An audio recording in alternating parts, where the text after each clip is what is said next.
Hello, everybody, and welcome to Podcast 451, episode number 42. And this week, I remembered to hit start broadcast. So things are already looking up. I'm Creep Creeperson, and to my front is... Zoe! Hello, everyone! One of these days we're going to nail that. What? We nailed that? Oh, there was a bit of a delay. So maybe it's just that pesky Atlantic Ocean giving us I think I was just being trouble. shy. Oh, yeah, there's that too. Yeah. So how's your week been? Work? I don't know. Okay, here we go. I thought I screwed something up already. So, that's awesome. Things have been going. I have been... I've been able to watch more things than normal, I will say. Yeah? Meaning I've had some downtime. Well, if I may, one of the things that have been going on lately is that we've been putting together a TV show out here, and I don't know how to explain it, but the way things have gone, we're kind of... I'm waiting on information to come back to me so I could continue to work on it. Mm-hmm. So that has been pretty amazing, right? Yeah. Things have been good. Pretty exciting stuff, isn't it? It is very exciting stuff. Writing, let me just say this. I had no idea how much writing went into a reality show before this little predicament. And it's definitely, as stupid as most people think reality shows are, they're really hard to write. They are really, really difficult to write. It's probably been the hardest thing for me to work on, and I'm not even really the writer on it. I'm just trying to edit someone else's writing, and it's been really fucking hard.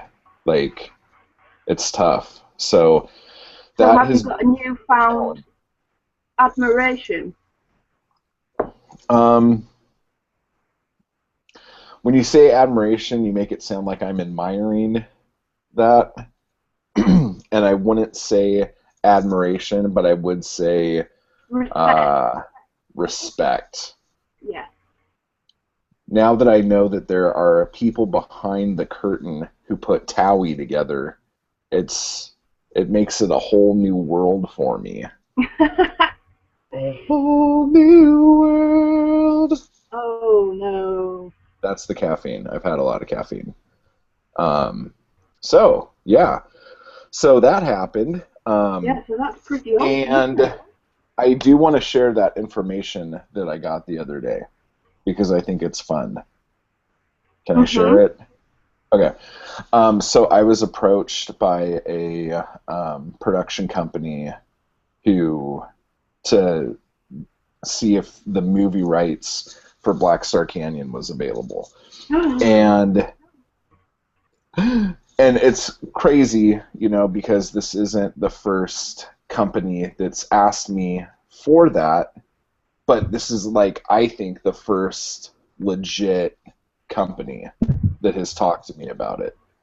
And I'm super fucking excited. So I do want it to be a TV show, but I really am not going to argue. Yeah, because they're interested as movie rights, aren't they? At the minute. Which is fine, Yeah, which could be very interesting, and you can do the TV show at a later date, but it's the fact that... look at all the TV shows that are based on movies right now. Exactly, it's a big thing at the minute, isn't it? Yeah. So huge thing. So that's all good. I'm super fine with it. it's the fact that something that you've written is being picked up and someone's thought, wow, this could be a good film. That's a good feeling. I think too, because I didn't harass somebody. Yeah. You know, somebody just hit me up out of the blue. That was a new thing. Because I don't know how much you know about the stuff I've done, but I typically have to break people's doors down to get anything to happen. So that was super neato. Very, very. So why don't you? So we'll keep everybody informed. Keep everybody informed for sure. Yeah. But why don't you update us real quick on the Slasherton book? Well, there isn't a lot so far. It's been a very busy week with other projects that I haven't been able to do as much as I wanted to. So, but we've only got about 6 or 7 pages left, including the front cover for the book after this one.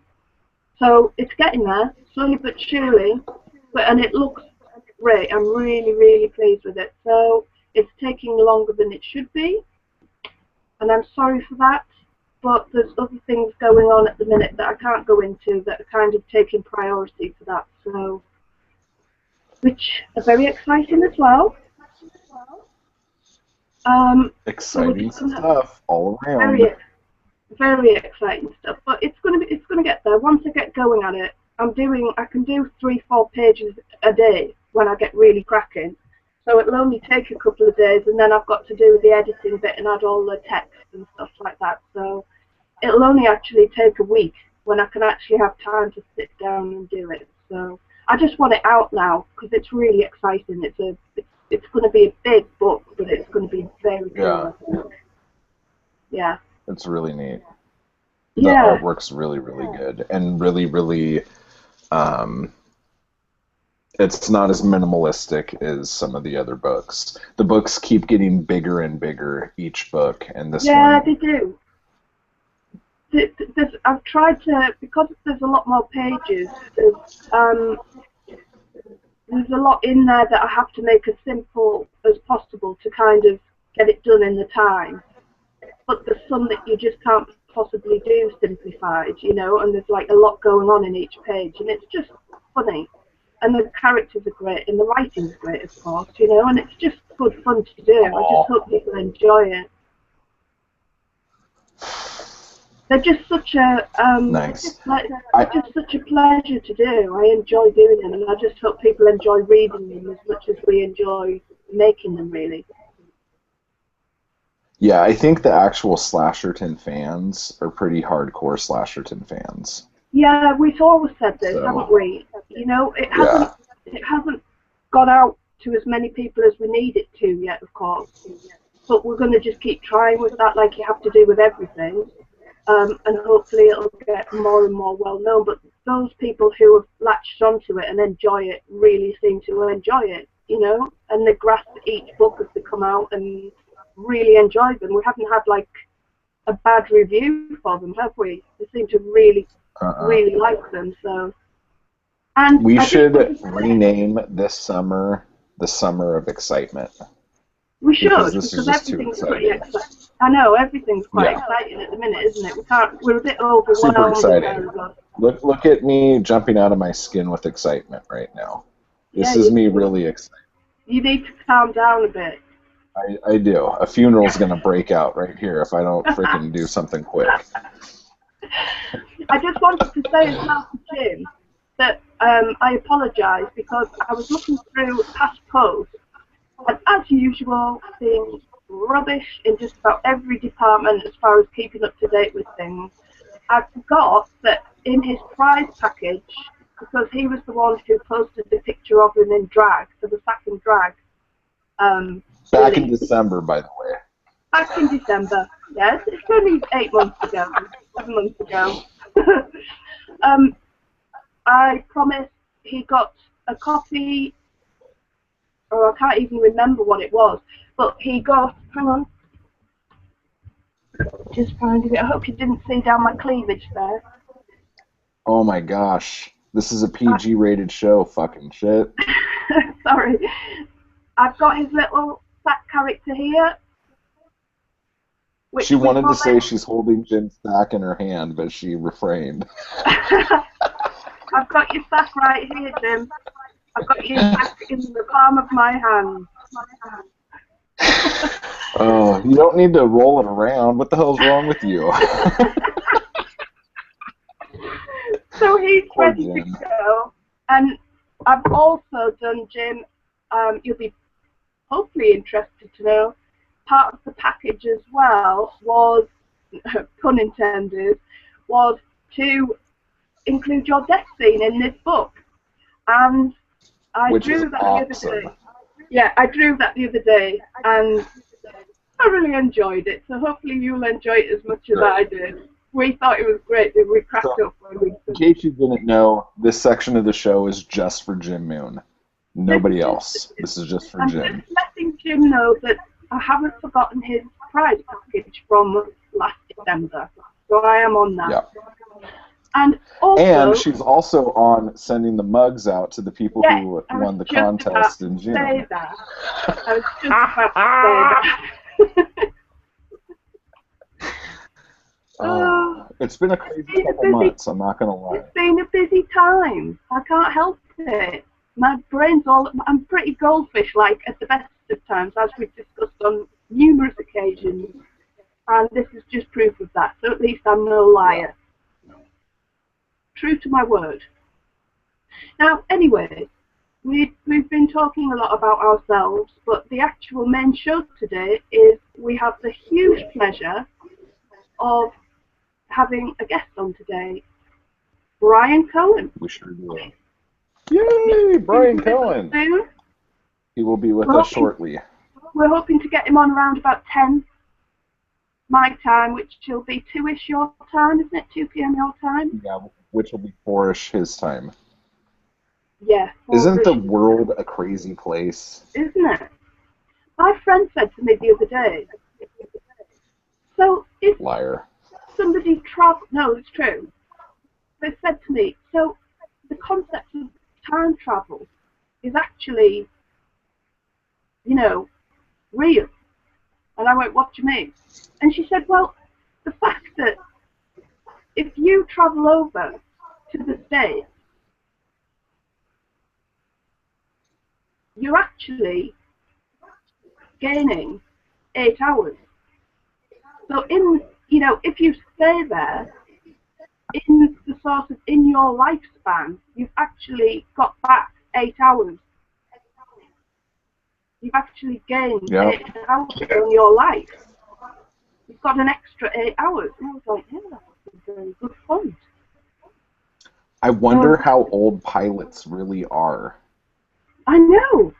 Like someone who's been an airline pilot his whole life and then retires. How old is he really? Or does he get to retire in flying years? Exactly. Like, do they get to retire at 37?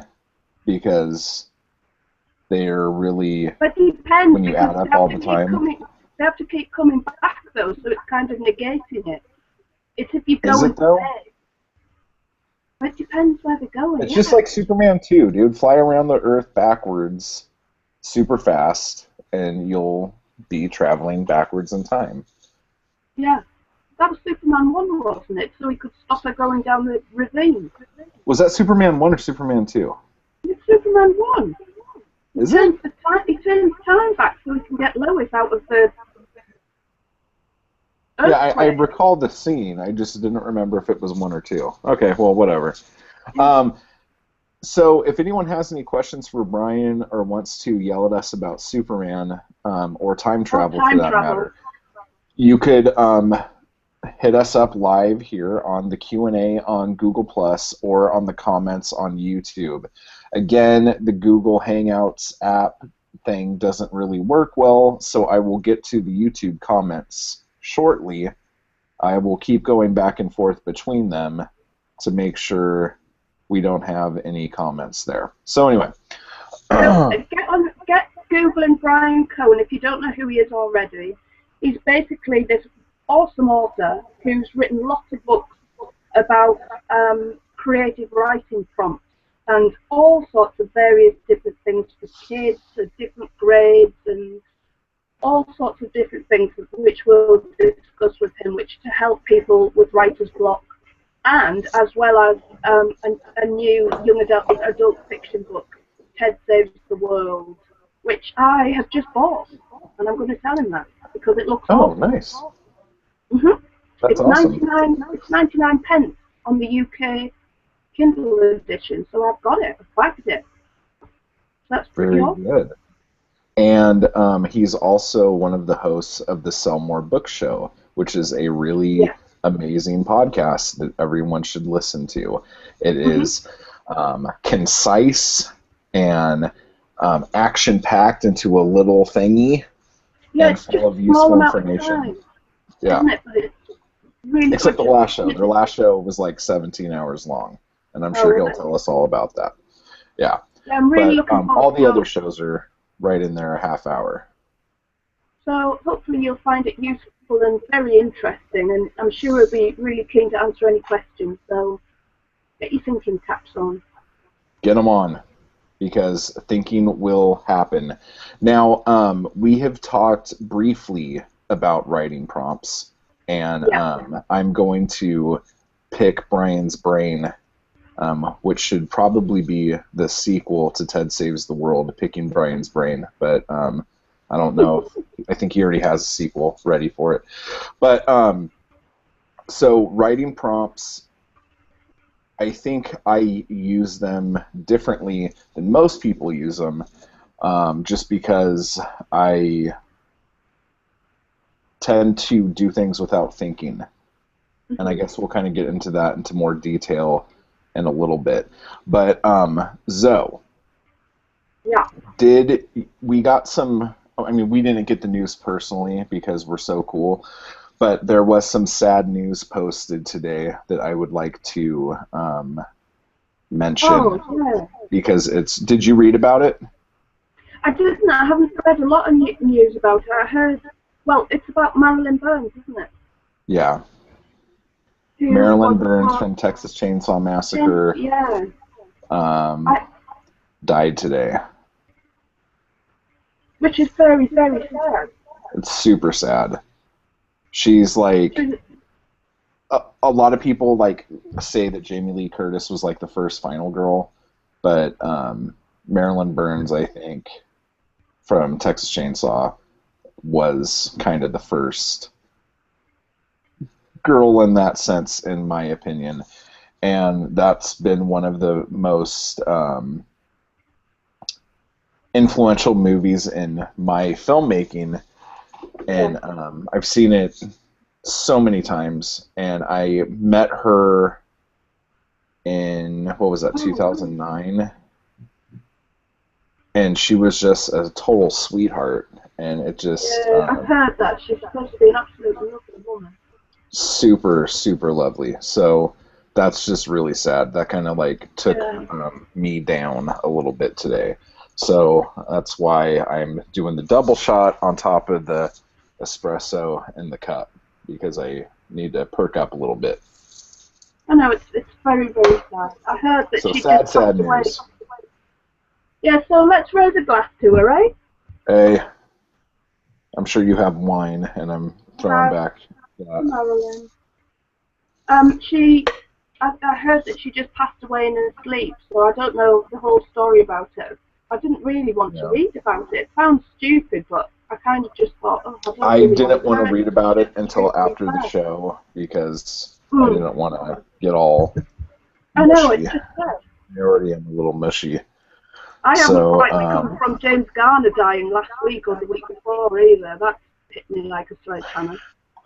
So, have you been watching anything cool lately?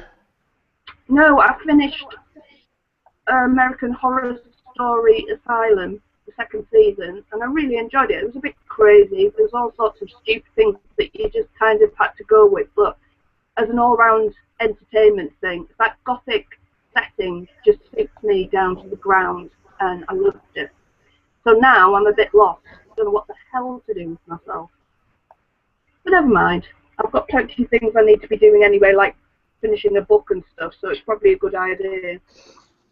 Well, the new episode of Jalo Chow Chow is up. We recorded it last night. We did House with the Laughing Windows, and it was a good fun show. But because I've had a little bit of downtime, I've been watching a lot of stuff and a lot of Jalo movies and Yeah, you've some been Dark watching Shallow. Shadows. Yeah, I've been watching. Dude, seriously, there is so much Jalo on YouTube that like it's ridiculous. I know. It's I can't crazy. wait to watch more Shallow. I need to do it. I love. There's never a time that I can't watch a Shallow. I mean, Never. last night I got to watch a movie with George Hilton wearing a Oh. mustache. Oh, what? Yeah, I knew that would get you all damp in the gusset. So, Oh. There's sorry, no better, Predator and the Army's coming to get me right now. So, that was a little there's loud. But, no better combination with George Hilton plus Mustachio. his mustache was a bit thin. It Oh, was that's thinner than disappointing. it wasn't thin, but I've seen him with like a Magnum PI push broom, and Oh, now that's what I was expecting, you see. yeah, but this one it's a little more kept, Yeah, I well, guess. it's still better than, it's like Tom, my lovely So Tom. No, I'm not even gonna. I know you're not. That Well, guy I'm is not a going to total mention him piece. because it just makes him angry. But him without a moustache isn't anywhere near the same as with a You moustache. know what the best thing Power. Tom Atkins ever did was get killed in My Bloody Valentine 3D. So that's how I feel about that. We know how you feel about it, and you need to just back off, Tom. And I really think that it goes back to We know. Creepshow threw away the kid's comic book. It pissed me off so bad that like He was playing a bad character. That doesn't make him a bad person. it hit too He's close to awesome. home, damn it. It cut me deep. Well, I think he's awesome. And that's the end of it. Well, And if yeah. ever there's a horror convention where he's there, I will, like, Pipe bomb it. well, I don't know what I'll do, to be honest. Probably No, I embarrass know. Okay, check this out. myself Let me and just have tell you guys a sweaty little palm story about shaking. Zoe. Let me tell you a story about Zoe. Zoe got all excited to meet Tom Savini. Okay, he was going to be at this horror convention we were going to go to. So we go to the horror convention. We go up to Tom Savini's table, and she's like, "Oh my gosh!"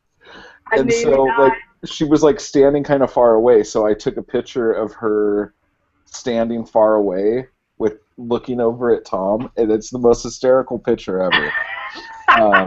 And she was just like this, totally like kind of mortified, right? And then so she's like, I have to buy something for him to sign.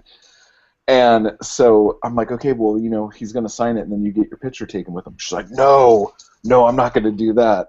And I'm like, yeah, it'll be fine. Just go ahead and do it. Go ahead and do it. So she does it, and she's like, I mean, it's hard to see her pale, but she was paler than normal. And she took the picture, and then she's like, oh my gosh, my hands are so sweaty. And I shook his hand, and my hands were sweating. I can't believe it. Hi, So Brian. Brian's on. Hey. That was great. That was great to come into, really. Carry on with the story just to let Brian get a feel for me. Yeah. Come No, to again. Oh. she was horribly embarrassed, and she had to shake his hand with her hand all sweaty, and then was like I mortified the was rest of the day mortified. that she had I was clammy like, hands oh with my, one.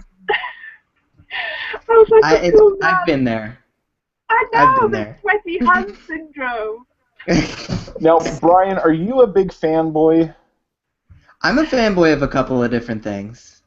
Have you ever met anybody that totally like knocked you back and like kind of caught you off guard to where you were just like mumbling and running on, or embarrassed? Let's do an embarrassing story since you're right on the show right now. Story. Let's see. Well, I don't know. I had a very, you guys know Party Down? Mm, Or Veronica Mars? Yeah. Well, Rob Thomas, who created Veronica Mars, he also made this really low-rated show on Stars called Party Down. It was a bunch of I don't know, caterers in Hollywood, and they were all just Oh like yeah, terrible yeah. people. Yeah, yeah, yeah. Yeah. Well, Martin Starr from that and from Freaks and Geeks, I met him in Hollywood at this cool thing that I went to, and I had like just a very. Are you guys both familiar with Martin Starr? He's I know I'm Freaks and not. Geeks. Yeah, he's kind Yeah, of like I know people. he's kind of like I mean, of the freaks or of the geeks, he was like the geekiest. So he's just like this total embodiment of nerd. And I met him, and I just had this like the most. It felt like I was sucked into one of their shows because he was just so nerdy, and it like was rubbing off on me, and I was feeling awkward. I'm just like, hey, I'm Brian. He's like, hi, I'm Martin, and I'm like, I love your work. He's like, thanks. And Oh, that that's was all that awesome. happened. But it felt like I was him for a second. So it was good. It was good. It sounds like a total scene when you like so like excited. So it's like, yeah, all good. You can just imagine it, and you just can't think what to say, and your hands are like visibly sprouting. It's the worst. I'm the worst person to meet somebody with. Oh, I totally clam up and end up saying stupid things. My you brain do or my mouth goes really before my bad brain. things. I do Just horrible. Yeah. celebrities or everybody? No, and it's like celebrities that I think are celebrities. Like celebrities to me. Like a lot of people wouldn't freak out on the people I freak out on kind of thing. But Okay. and so they're not used to people maybe being as starstruck or whatnot. Yeah. And so I don't know. They're just not used to it. And What's an I, example? Who's um, someone you'd freak out? I do you know who Rogerio Deodato is? No. He directed Cannibal Holocaust and Oh, no, yeah, some yeah, yeah. other Italian stuff like that. Uh-huh. I was at a convention and he wasn't at his table, and I walked up to his table and there was a brand new cup of coffee there, and I was just like, oh my god, that's Rogerio Deodato's cup of coffee. I should drink some. And so I went and picked it up, and I went to drink it, and then he came up behind me and put his hand on my shoulder, and he's like, "Oh, thank you for bringing me my coffee, friend." And I'm like, "Yeah, here you go." That was bad. That is saved that in the nick of time. That could have been Yeah, that could have been disastrous. awful. I accidentally stole something off of Sybil Danning's table. She kept talking Accidentally, to that's me. the key word there. And I'm like, oh, wow. And she's like, here, you could get this. I'm like, oh, this is great. And then I just turned around and walked away. And I just wasn't even thinking. And she sent somebody after me to grab me and go pay for it. I'm And so sensing that- a theme. Yeah. Exactly. Tell me And about then- the David Lynch. That was the word. I stalked David Lynch. I was up in Oregon, and he came to speak at the University of Oregon, and I really wanted to meet him, and it was like I have to meet him. And so he went, and after his lecture, he went down the stairs and into like the tunnels underneath the auditoriums or whatnot, and I pretended to be a security guard and chased him down, kind of. And then when I met him, he shook my hand, and I'm like, oh my god, thank you so much. And he's like, no, thank you. And he put his hand on my shoulder, and we held a gaze, and we walked. And we just stared into each other's eyes for like what seemed like hours. True love. And then his handlers tried to get him the hell away from me. And yeah, he signed my Twin Peaks box set, and so that was awesome. I'm just a mess. I'm a mess. So you see, Brian, if you're starting to feel a little bit scared and wishing you hadn't agreed to doing this cast, it would be fully understandable. I never know what I'm doing. I never know what I'm getting into. Have you had any odd mail? Have you had any odd mail through the post lately? Like, oh, not yet. No fingernails or hair. The show's not over yet, so you gotta wait for it. Okay.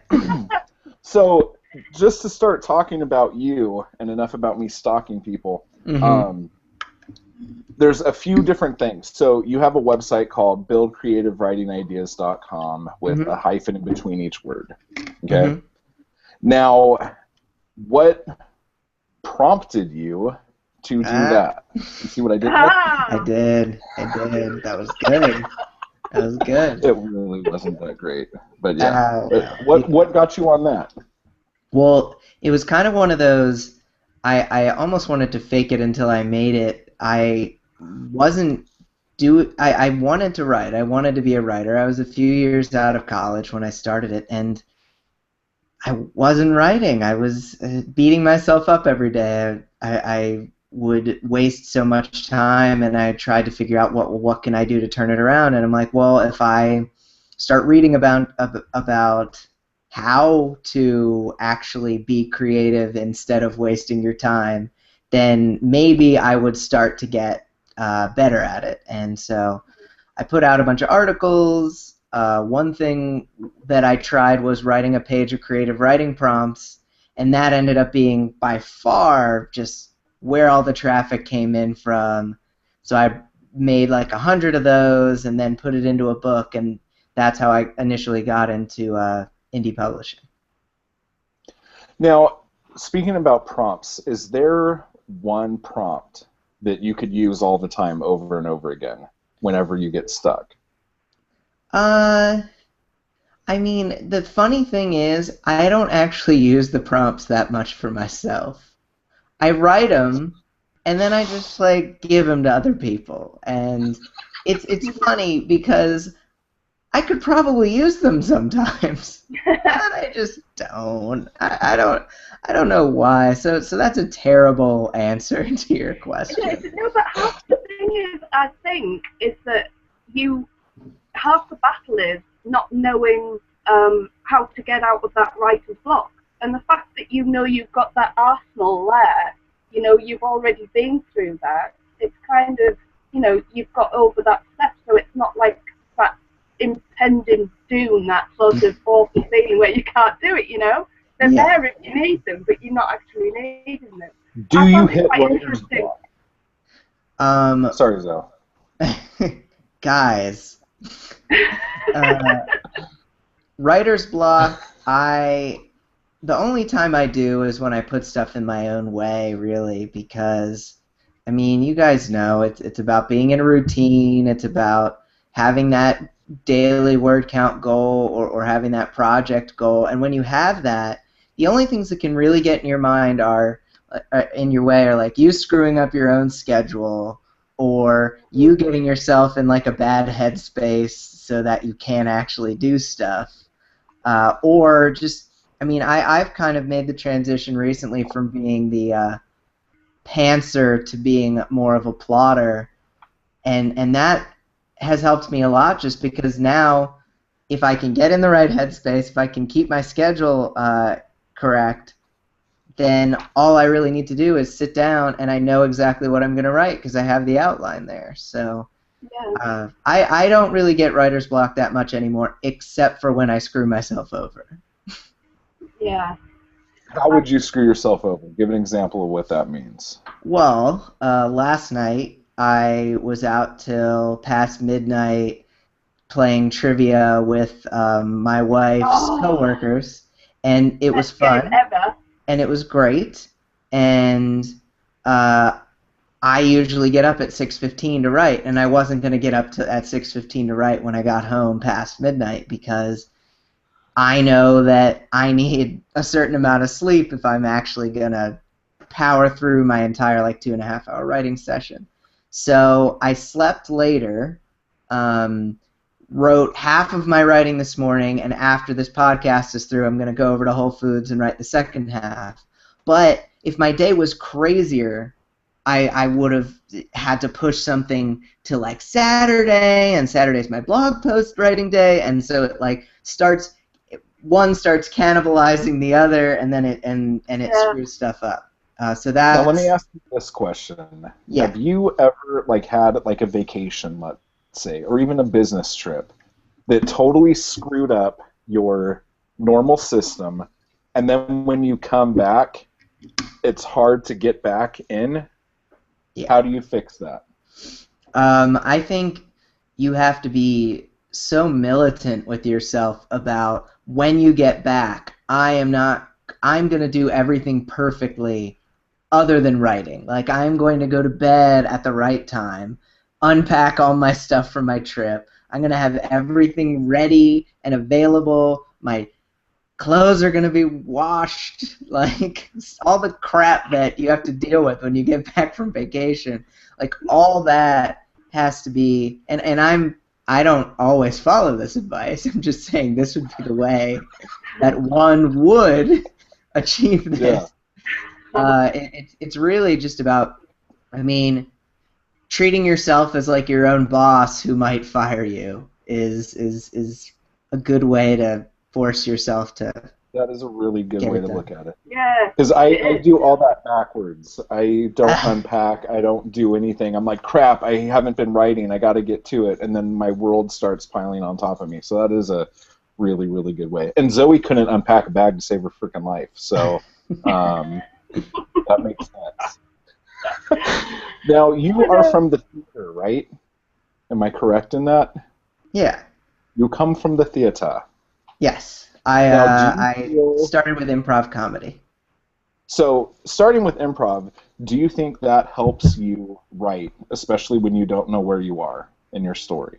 Oh, totally. Totally. I think that when you've practiced 1,000 times, you're in front of a bunch of people and you have to jump out. You just see some dude standing across from you, and you have to immediately generate who you are, where you are, what the hell is going on. It gets you into that. It trains your brain to be able to do that sort of thing. So I find that if I can get myself sitting down and start the first word of a damn chapter, usually I can keep myself going. Do you think all authors should join an improv class, as a vague general question? I think all vague authors should join an improv class, yes. That's awesome. Okay, so you put out your... Is Ted Saves the World your first fiction novel that you put out?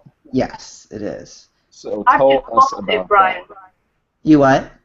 I just bought it. Oh, thank you. Before. I know, I really like the sound of it, so I bought it, and I'll let you know how it goes. You're the best. Thank you. Even though you can't unpack a bag, I know. You're great at everyone has their flaws. You're great at helping other authors. Thank you. But yeah, it's my first novel, and I'm really excited about it.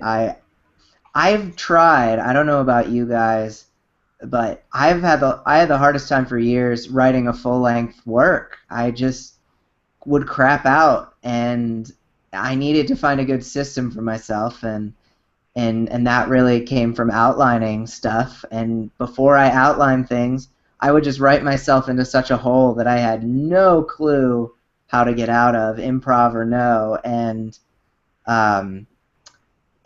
getting to finish this has been, a huge confidence boost. I feel pretty good about it. So. What made you choose YA? Well, it's funny. I've written a couple of novellas, one under a pen name, one was actually Ted Saves the World back in 2011. It was a much shorter version and much worse because it was 3 years ago. But I had that story, and I thought that it would be easy to extend into a full length, into a series, and it was already YA. But why did I pick that in the beginning?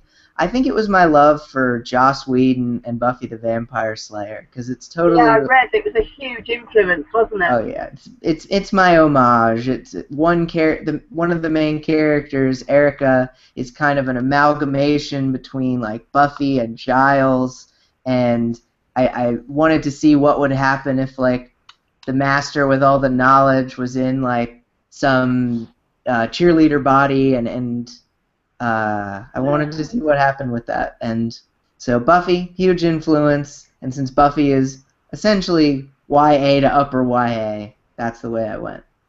Way upper YA. I was starting to watch that with my daughter, and by the time season 4 happened, It was like, I'm like, you know what? You probably shouldn't ever watch this until you're an adult.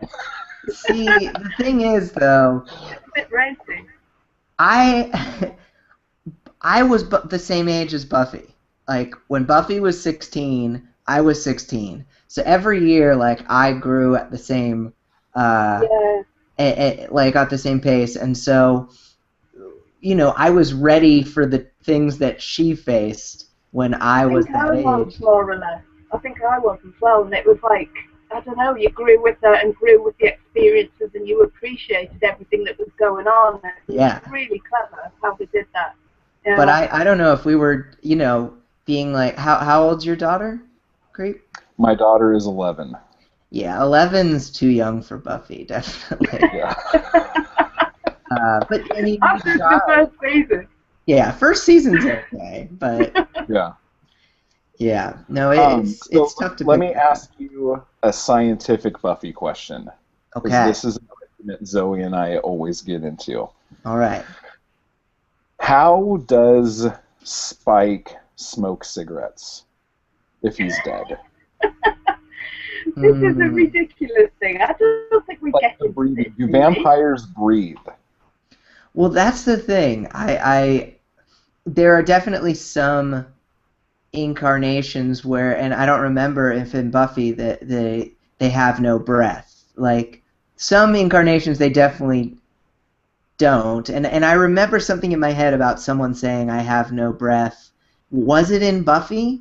Because was it when Buffy died and Angel was there and Xander was there and they needed to I resuscitate think her it was, yeah, and and he Angel couldn't said do I it. have no breath? Yeah.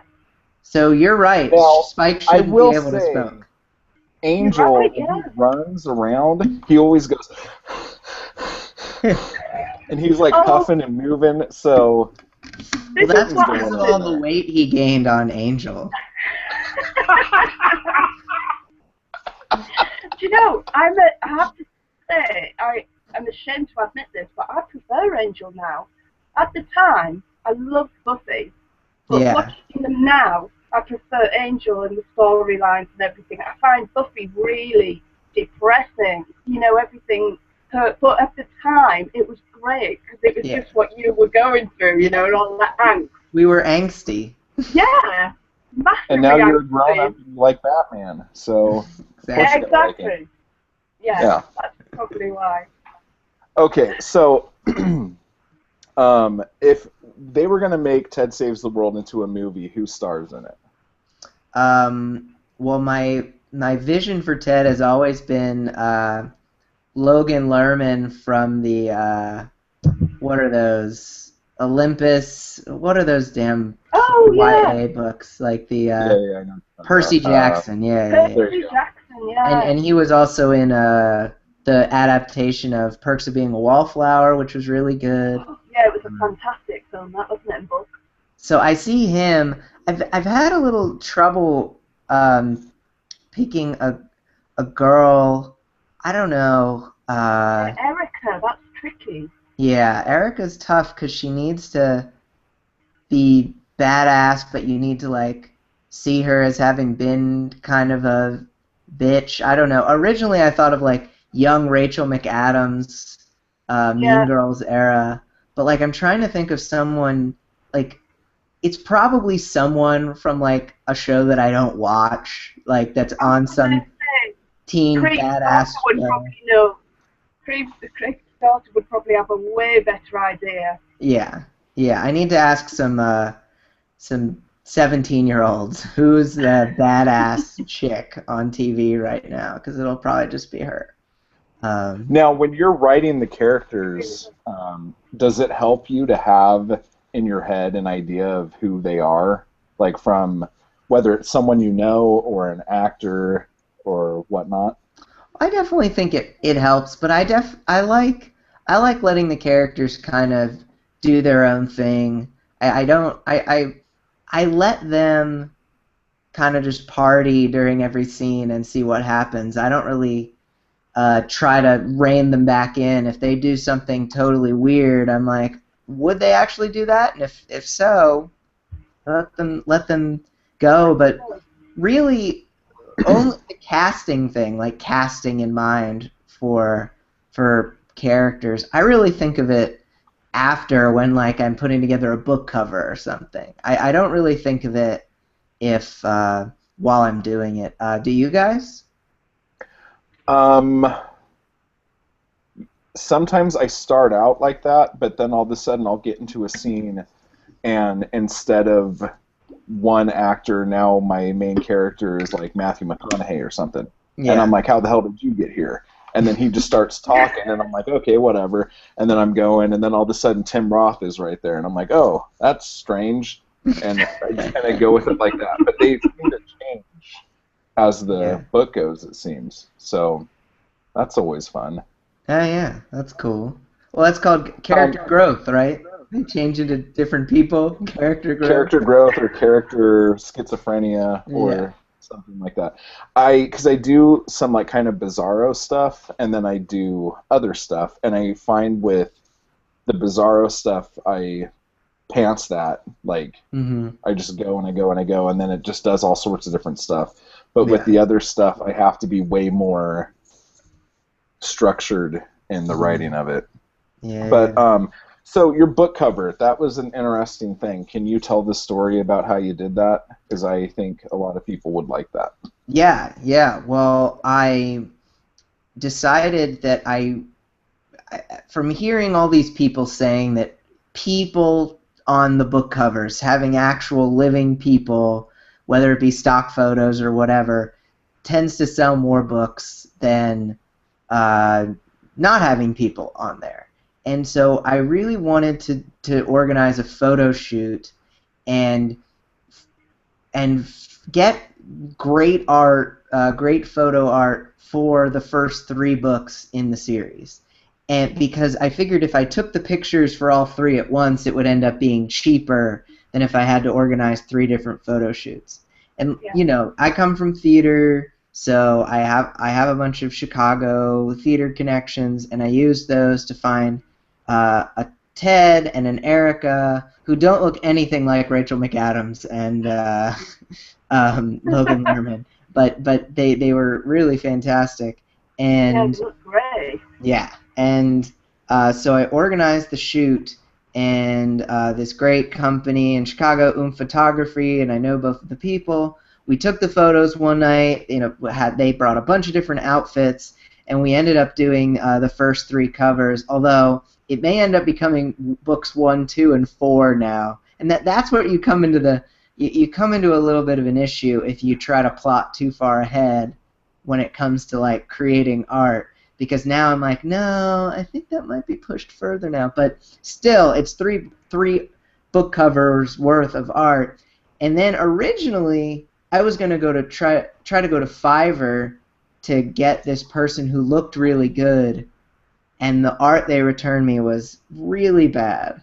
It was like these great people, and then just like lightning bolts, and it was terrible. And I lucked out. I found the husband of another author I'm familiar with. His name's James Olson with Robot Brain Designs. He took this. I had seen one of his stock, like, you know, the covers are like, put your title here, and this Yeah. just this beautiful shading of this like woman at night.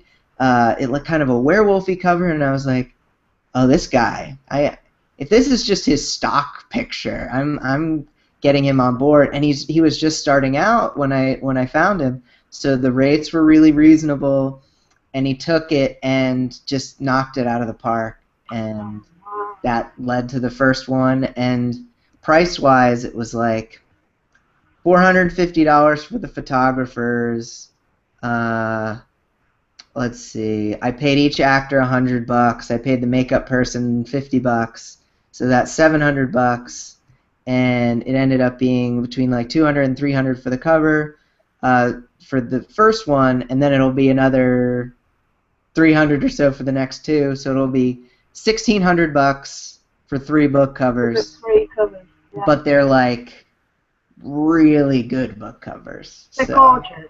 Yeah, they yeah, really are Really gorgeous. cool. yeah, I Now, really lucked out.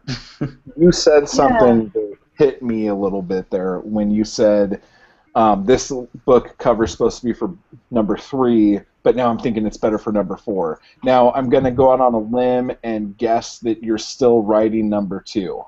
Yes. Okay, so Wow. when you do this and you start planning, because one of the biggest problems I have when I'm doing a series is that I start planning like what's going to happen in each series or in each book, let's say, and then I realize that I'm not writing my book, but I'm planning book 11 of this series.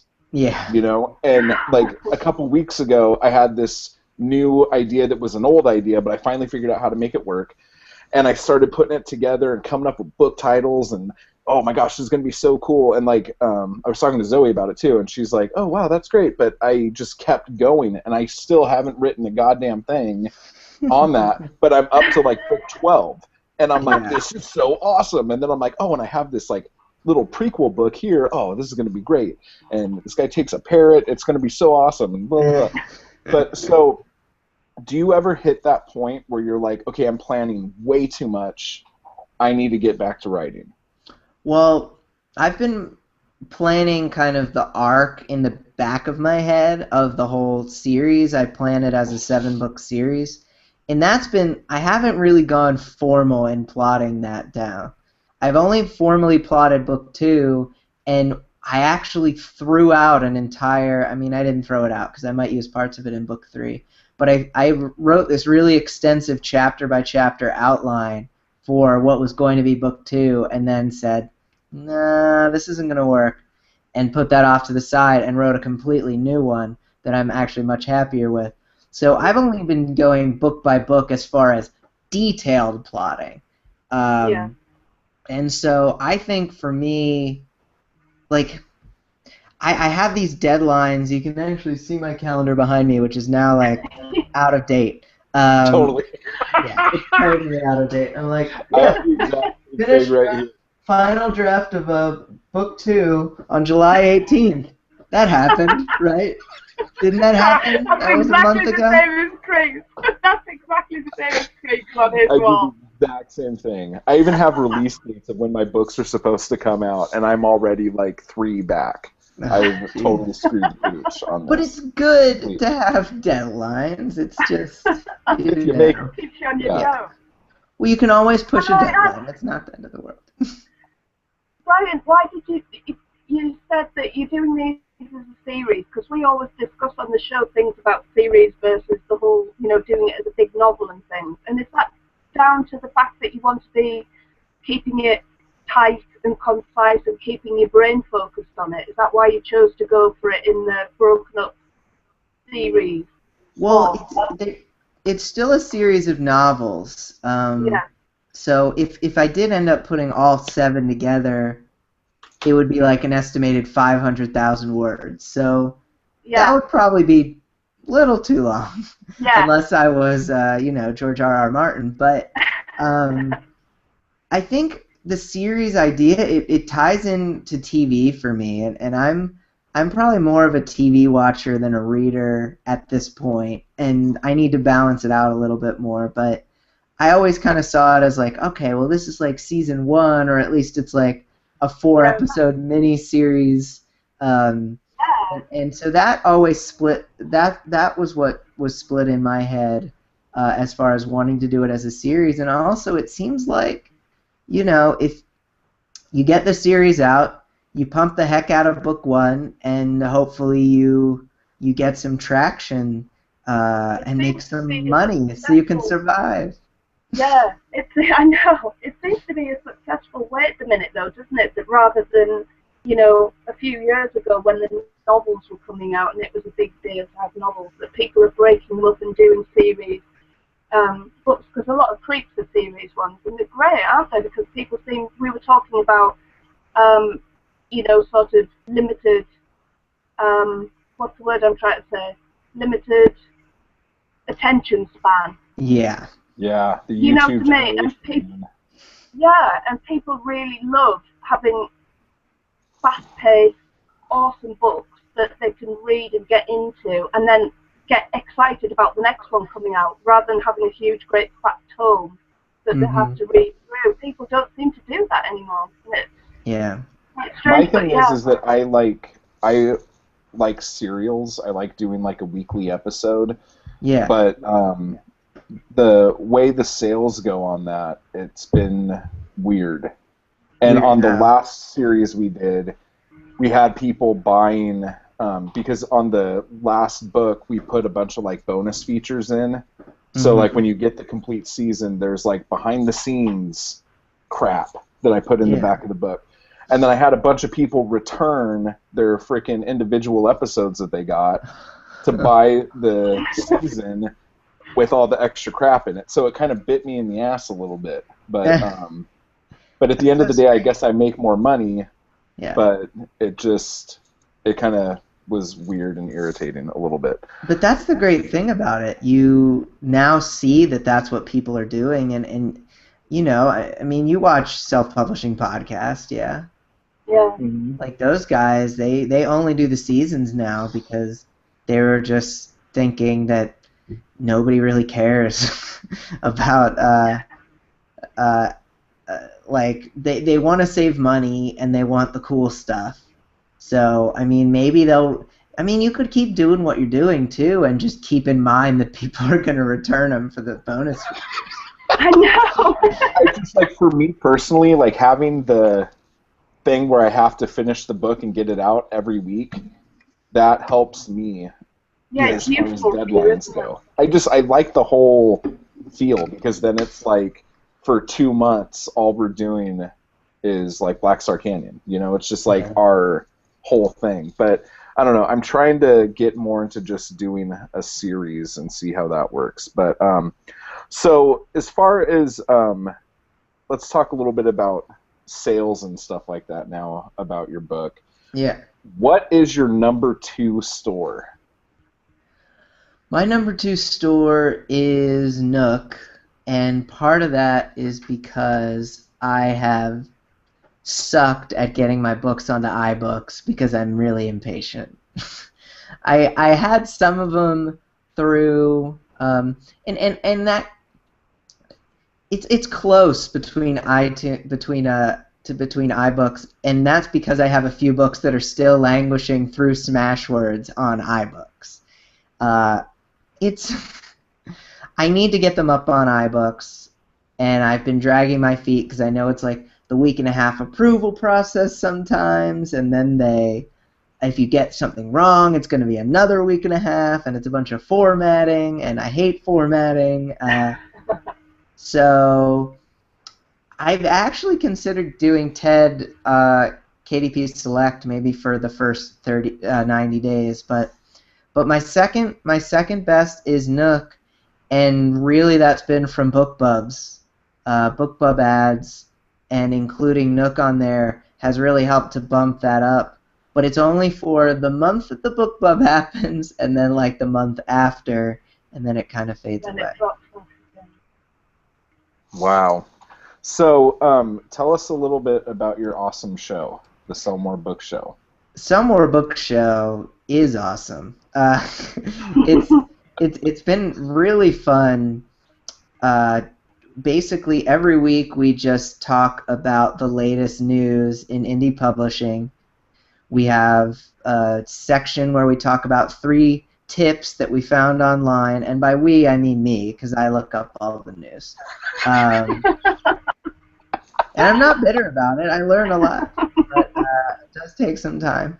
So, and it's co-hosted by Jim Kukrow of Author Marketing Club, and he's really just has all this wealth of marketing knowledge. So when we talk about the tips and we talk about the top 5 news of the week, he has a lot of great opinions on stuff, and he's been there and seen trends of other internet businesses. So it's so helpful to get his opinion on things. And yeah, every week we've had a lot of cool stuff, and we have had a couple of guests, and yesterday I just interviewed Hugh Howey. So Wow. that was like Super long pretty show. cool. What?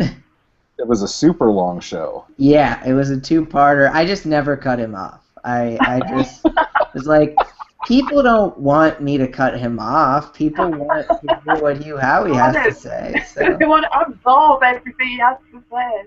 Yeah. So did you hit Jim up, or did Jim hit you up for the Jim, show? I hit Jim up. Jim posted something on Facebook, and he and I were familiar with each other. I was an Author Marketing Club subscriber to the premium plan, and he had asked me back in February if he could be a part of an indie author Facebook event I was doing. And I ended up rejecting him. But it was only because I had already made up the art, and I didn't want to add any more books. So he brought it up on the show, and it was really funny. But he chatted with. I told him, "Hey, I'm interested." He said, "Hey, I want to do a podcast," and I said, "I would also like to do a podcast." So we chatted on Skype, and he Googled the heck out of me, as he says, and I guess I passed that test, and we tried an episode, and now here we are. It's 18 weeks we've been doing it. So. Wow. As far as let's say the Facebook events that you do, Mm-hmm. are you going to write a book about how to do a Facebook event? I think I might, but the only thing is, I used to think that it was. I used to think I was a unique snowflake, but I realized that there's a lot of people who do these author events, and some of them better than others. But at any given time, there are about 50 of them happening. And now that I've befriended some people that are really into Facebook events, now I get invited to at least one per day. Yeah. And that's too many for me. And there is a group of people who just go to events to get free crap. Yes. Like, they don't care at all. They just want to show up and get the free stuff. But that being said, there are people who I came into contact through these events who've just been awesome. They've been great fans. They wanted to buy my book as soon as it came out, review it. It's been really, really cool to meet those people, but it wasn't a lot of people like that. A lot of people on the day of the event were really cool, but only a few have stayed with me since then. So the question of, is it worth it? Is it worth it? Because it's a lot of time. Yeah. It is a lot of time. We did one that we did for 10 hours, or was it 8 hours? 10. It was 10. It was way too long. And, like, we were both, like, just dying halfway it was 10 hours through. of my life, Bryan. You'll never get it back. You'll never get it back. I did have a question about your last episode. One of the things you brought up were the Amazon card readers. Yeah. For people. That is awesome for me, because when I do go out and do stuff, I have a PayPal one, and it is very helpful. Like, I get a lot of sales off of it. But my question is, do those count as Amazon verified purchases? Do you know? I know would it's not doubt really it. out yet or anything. I would doubt it. I imagine it's going to work just like the PayPal one. It's just going to have an Amazon logo stamped on it. I can't say for sure, but that would be my guess. So. That would be great if it did, though. Wouldn't it? That would be so cool. You go to a conference, and I mean, I haven't ever gone to a conference that I was speaking at that had more than like 35 people speaking at it. But if you were like really cool and got invited to a conference, like hundreds of people all buying your book at once, and you shoot up the bestseller list, that would be awesome. Yeah. Or at least for reviews, you know, like, I bought this book through an Amazon thing, so I could leave a review without Amazon getting snippy about it. Yeah. So if you put your book into, I'm sorry, Zoe, what were you going to say? I was just going to ask Bryan if he has any advice. Do you get lots of reviews just naturally, or have you had to find a way to get them? and how would you advise people about them? Because reviews are a big issue, because with advertising and things like that, you have to have a certain number and things. Yeah, I found with BookBub, I mean, I know some of the smaller ones you don't need as many, but BookBub, I Yeah, had 2 accepted that were both over 70 reviews, and yeah. that It's was what I hard. found was my magic number. For me, getting reviews, I use 2 different methods, but there's like sub methods of things I have to do to use this. I like these hands. It looks good. I can't do this on Some More Book Show. There's no video. But you can, but not to full effect. Yeah, I can only really do it for myself. I do talk with my hands on the show. You heard it here first. So We'll know what you're doing now, though, so that's yeah, awkward. I'm It's like, gonna go like this. Jim, how could you? So one method I've used that I'm a little concerned it might be falling out a bit. I use the website Story Cartel, which allows you to post your book for free, and it has about 10,000 plus people who want to review books, and it sends the book out to, well, if your book's just posted up there, it doesn't really go to anyone. But if you do one of their weekly postings, which is like $125, the book will go out to everyone on the mailing list, which is over 10,000 people, and you actually get they get a free review copy of the book, and you get their email addresses, and you can't spam them. You can't hit them all up at once. You have to email them one at a time, because otherwise it's not. Otherwise you could get dinged for that. You won't, but you could.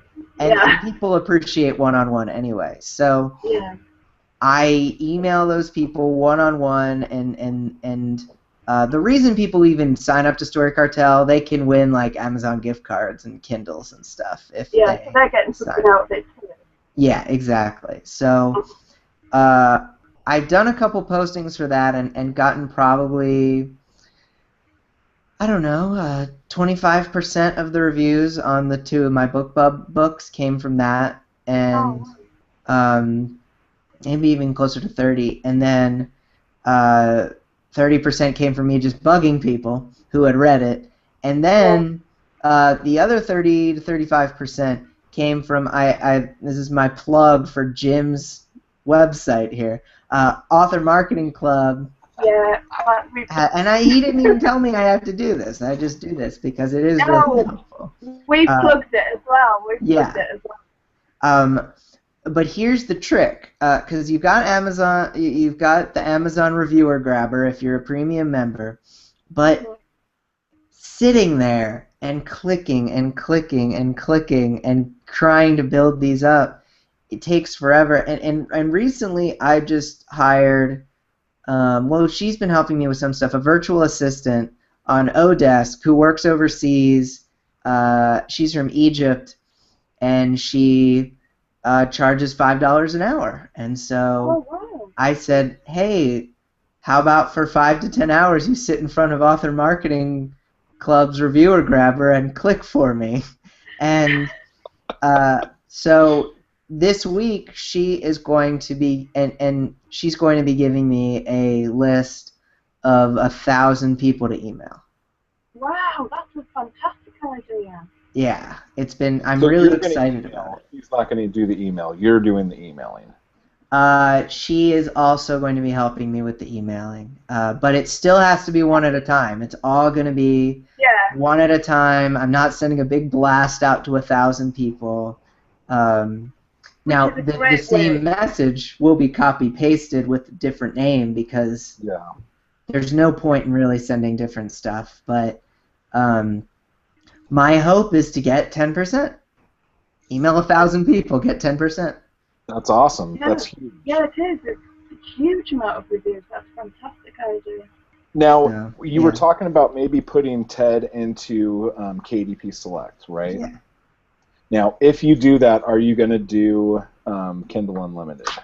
Now, I've heard you can actually opt out, but as soon as you put a Kindle Select, it automatically just puts you in, unless you probably email them or something. Yeah, we found that out the hard way. I had all of our stuff out of KDP, for the last 6 months, and then just on a fluke, I'm like, you know what? I'm going to try KDP again and see what goes on. 3 days later, I get an email saying, "Hey, you're in Kindle Unlimited now," and there wasn't much of a warning about it. Yeah. It hit me. Well, I want to try it. I'm interested in trying it. I'm interested in trying Kindle Unlimited too because I don't anticipate making any money off this series until I put out book 3 or 4 because, and I know that that's an investment. I've been saving up every month for the last 4 months or so, putting in money into a fiction savings account, and that money is going into covers, it's going into editing, it's going into all the stuff, BookBub stuff, if I can get one of those on TED eventually. Yeah. This is money from my freelance and money from my nonfiction sales. A lot of it's going into this series with hope that I don't know, $2,500, $3,000, $4,000 that I put into the series I'll get a return on investment on that. Yeah. That's awesome. So now... Yeah, fingers crossed. Now I have a little treat for you, sir. Yes. So we are going to do life prompts with Bryan Cohen. Okay? I'm going to give you a situation, and you got to tell me who you would have in this situation with you and why. Okay. So it's going to be super awesome. Okay? Yes. So here is the easy one that everyone knows about. You're going to have a dinner with 2 people from history, from fiction, from whatever. Who is at the table with you and why? Okay. Is there a certain number of people, or? Let's say 2. Okay. Well, Joss Whedon's got to be one of them. I'm a huge acolyte. Nice. And his biography's coming out soon, and I really want to read it. The things that he has inspired me with as a writer and just as kind of the characters he creates, keeping the humor mixed in with the horror, I didn't know it could be done that deftly, and that really inspired me. And getting to talk to him about where he came from and how he built up to where he is today would be really awesome. I have to pick more than one person? No. He's like, Joss Whedon, just like everything. And if you don't know about him like that, if you haven't seen the Office episode that he directed, you're missing out. That is good fun. I need to. I watched the Glee episode he directed. I think I did as well. That was awesome. Yeah, with Neil Patrick Harris. Yes. Yeah, that one was good. Can't really go wrong with Neil Patrick Harris. Let's put Neil Patrick Harris in there. Neil Patrick Harris hilarious. Is that's great. He's amazing. He is, absolutely. Like the things he's doing on that Broadway production of Hedwig and the Angry Inch right now. I saw his performance at the Tonys, and it's just like, this guy, he can sing, he can dance, he can wear a dress, he's got it all. And he doesn't really age very well, or not very well, just not at all. He doesn't age at all. Yeah. He's a vampire, he's got just to like be. he did. Yeah. Still looks like Doogie Howser. Yeah. He does. Put a lab coat on that fucker and ask, where's Wanda? That's exactly how that works. He's awesome. I'm a huge fan of him. Okay, so you're stuck in traffic. Can I just say this is a little glimpse into me? I watched the Glee. Was it? It might be the same episode, but it was the one where they sang the Billy Joel Piano Man. I don't know if it was the same one. It might have been. Who sang it? I don't think it was. It was Neil Patrick Harris and the other guy, the main guy in it. And they sang Piano Man. Oh, God. I love that song anyway. Am I right, It's probably like second one that he's in. Yeah, well, yeah. I'll look it up. Oh, I loved it. It's He's a just good so watch. clever. It's like, he's amazing. Yeah, it blows me away, this range that he's able to do. He's incredible. And it just shows how bad the actor who plays Will Schuester is. Yeah, it does. It's like, don't put him next to Neil Patrick Harris. It's just I know, just don't bad. do it. It's embarrassing. Okay, so Brian, you're stuck in traffic. There's an accident up ahead. Nothing's moving. You have two people in the car. Who are they? Okay. Well, I've got to put my wife in there because we've been in that situation and there's always something to talk about, positive or negative. And we just got a cat. So can I put the cat in there? You can put your cat Yeah. there. But Okay. that would Well, make she can. your sitting in traffic more enjoyable for you. That would work. Yeah, we got the But cat. let's She's say- meowing. She wants food. She's like a dog. She always wants food. I don't get it. I've never seen a cat that hungry in my life. I don't know. Does your cat have a tapeworm? Well, we just got her from a shelter, and last weekend, and her name is Autumn from the shelter. Though we may end up calling her Rocket from Guardians of the Galaxy. We haven't decided yet. Yeah. Have you seen Guardians of the Galaxy yet? Yes. It was the Is best. it really good? It's really good. It's really good. Oh, you have to see it when you. I know. Well, I'm just freaking out because the In-Betweeners movie came out today, and I can't It's find so it. embarrassing. It's driving me crazy. Okay, so let's say zombie apocalypse happens, and you Yeah. have to make a fort and protect that fort. Who are the two people helping you? Okay. Fort people. Let's see. With skills. Well, you want someone who is just a beast, who's got like muscles on muscles. I'm not So- going to be there with you. You got to pick somebody else. All right, you've already been turned. Okay, so you were the first one. Patience, you. I'm breaking into your fort. Who do you Oh have? God, thanks a lot. They've got to be big. Yeah. Oh geez. Well, Frame's breaking in. You're in trouble. let's just get Hulk Hogan in on this. Hulk Hogan, pump him up with as many steroids as he needs, and let's have him bring Hulkamania down on all those zombies. And then let's see, someone really smart. Well, I just watched the trailer for that new Stephen Hawking biopic.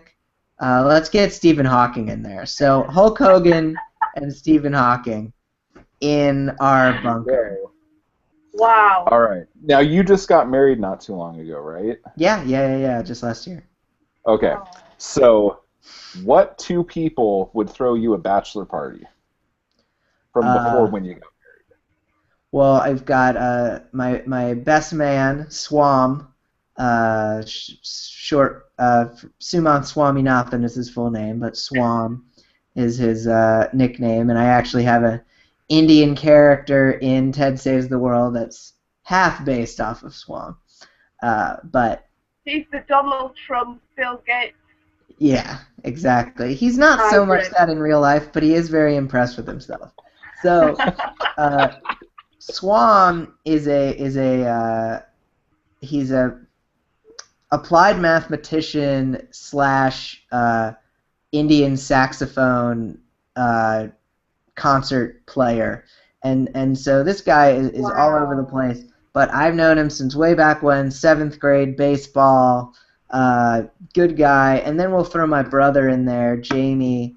We look kind of the same. He's like an inch taller than me. He's more built than I am. We both wrestled in high school, and I was the guy who I wouldn't ever get pinned because I was like tough, but he was the guy who would go in and headbutt people. And when you're doing a bachelor party, you need someone who's willing to headbutt people. So You always need someone who's willing to So, headbutt no people. Zach Galifianakis in there. hey, I need my real friends. Although You don't need You don't I, need to stray for the wolf pack. yeah, I got my own wolf pack. So. Oh, that's Good awesome. choice. So the last one, super Okay. depressing. Oh, Who great. gives your eulogy at Mm, your Wow. funeral? One person. let's see. How about my #1 book fan who has not yet been discovered? Wow, Oh, good answer. that's good. I'm gonna pick Morgan Improv, Freeman. man, improv. No. Well, so how can people find out more about you and your book? For Ted Saves the World and any other fiction that I do, they can go to bryancohen.com, which is Brian with a Y, and I'll talk about all the marketing stuff I do for it on the Sell More Books show. I'm actually considering asking Jim if I could post some more specific marketing things there about what I'm doing and what he's doing, because more blog posts never hurts traffic. But That'd be really good, actually. yeah, so, and that's at sellmorebookshow.com, and then buildcreativewritingideas.com. You can get to that without the dashes too, so. Oh, okay. Yeah. Now I know. Yeah, but the dashes are on every other page, and I need to get rid of that. So. Tough when you've already Okay, well, started. thank you so much for hanging out with us. That was super Oh, fun. thanks so much. It's been brilliant. Yeah, no, it's been great to meet you guys. This is a good time. Everyone should go to podcast 451. Oh, Oh, that was super you. sweet. I'm gonna make that a sound clip and just kind of put that I on know, we everything need now. to pimp it everywhere. Go for it. You got my permission. Yay. All right. Well, thank you so much, and thank you everybody, and I guess we'll see everyone next week. Okay. Bye. Bye.